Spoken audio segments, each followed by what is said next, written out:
UP के रहवासियों के लिए खुशखबरी है। जो छात्र संस्कृत पढ़ना चाहते हैं और परिस्थिति साथ नहीं दे रही है, तो जान लीजिए कि योगी सरकार ने आपकी आर्थिक सहायता करने का ऐलान किया है। उत्तर प्रदेश के मुख्यमंत्री योगी आदित्यनाथ ने प्रदेशवासियों के लिए एक बड़ा ऐलान किया। इस ऐलान से उन लोगों को काफी फायदा होगा जो संस्कृत पढ़ने में रुचि रखते हैं। सीएम योगी ने बीते दिन संपूर्णानंद संस्कृत यूनिवर्सिटी में सभी छात्रों के बीच जाकर ऐलान किया कि सरकार उन्हें अब पढ़ने के लिए आर्थिक सहायता देगी।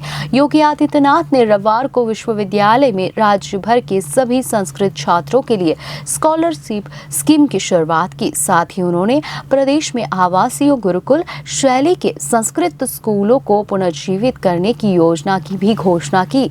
उनके मुताबिक मुख्यमंत्री ने साइंस और टेक्निकल एजुकेशन के लिए एक भाषा के रूप में संस्कृत की क्षमता पर जोर डाला और छात्रों से इसे गंभीरता से अपनाने का आग्रह भी किया। उन्होंने कहा कि संस्कृत की वकालत करना मानवता की वकालत करने के समान है और बताया कि पिछली सरकारों ने इस विषय की शिक्षा की अपेक्षा की थी। सभा को संबोधित करते हुए आदित्यनाथ ने कहा कि संस्कृत केवल देववाणी ही नहीं बल्कि एक वैज्ञानिक भाषा भी है, जिसे कंप्यूटर साइंस और एआई जैसे आधुनिक क्षेत्रों में भी लागू किया जा सकता है। उन्होंने इसकी अनूठी विशेषताओं के बारे में बताया। इसे सरल और तकनीकी रूप से अनुकूल बनाती है और इसके संरक्षण और संवर्धन के लिए सरकार की प्रतिबद्धता को जाहिर किया। स्कॉलरशिप स्कीम के महत्व को समझाते हुए सीएम योगी ने कहा है कि पहले केवल 300 संस्कृत छात्र ही स्कॉलरशिप के लिए पात्र थे और तब भी उम्र की पाबंदी थी। अब इस नई पहल का उद्देश्य सभी पात्र छात्रों को लाभ पहुंचाना है। उन्होंने स्कॉलरशिप अमाउंट के सीधे और सुरक्षित ट्रांसफर को सुनिश्चित करने के लिए सभी छात्रों को बैंक अकाउंट खोलने का निर्देश दिया। उन्होंने राज्य भर में 69,195 छात्रों को रुपए 586 लाख की स्कॉलरशिप वितरित करने की पहल की है। संस्कृत और भारतीय सांस्कृतिक विरासत पर जोर देते हुए उन्होंने प्रदेश में गुरुकुल शिक्षा प्रणाली को फिर से शुरू करने की योजना की घोषणा की।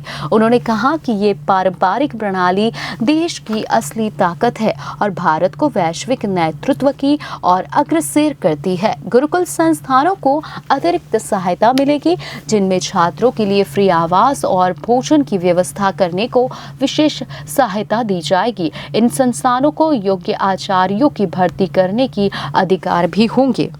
महर्षि अरविंद से जब पूछा गया कि आखिर क्या है भारत का सबसे बड़ा खजाना, तो उन्होंने कहा कि अगर कोई मुझसे पूछा तो मैं बिना किसी संकोच के जवाब दूंगा कि संस्कृत भाषा और उसका साहित्य हमारा सबसे बड़ा खजाना है। जो मानवता का पक्षधर है, जो वास्तव में सर्वांगीण विकास का पक्षधर है, वह संस्कृत का हिमायती है। आज की जो आधुनिक तकनीक आई है, इस तकनीक ने भी स्वीकार किया है कि चाहे वह कंप्यूटर साइंस हो, चाहे वह आर्टिफिशियल इंटेलिजेंस हो, ये सब इस बात को स्वीकार करते हैं कि इसके सबसे सहज और सरल माध्यम कोई एक भाषा बन सकती है तो वह संस्कृत बन सकती है। इसके लिए आप सबको अपने आप को तैयार करना होगा।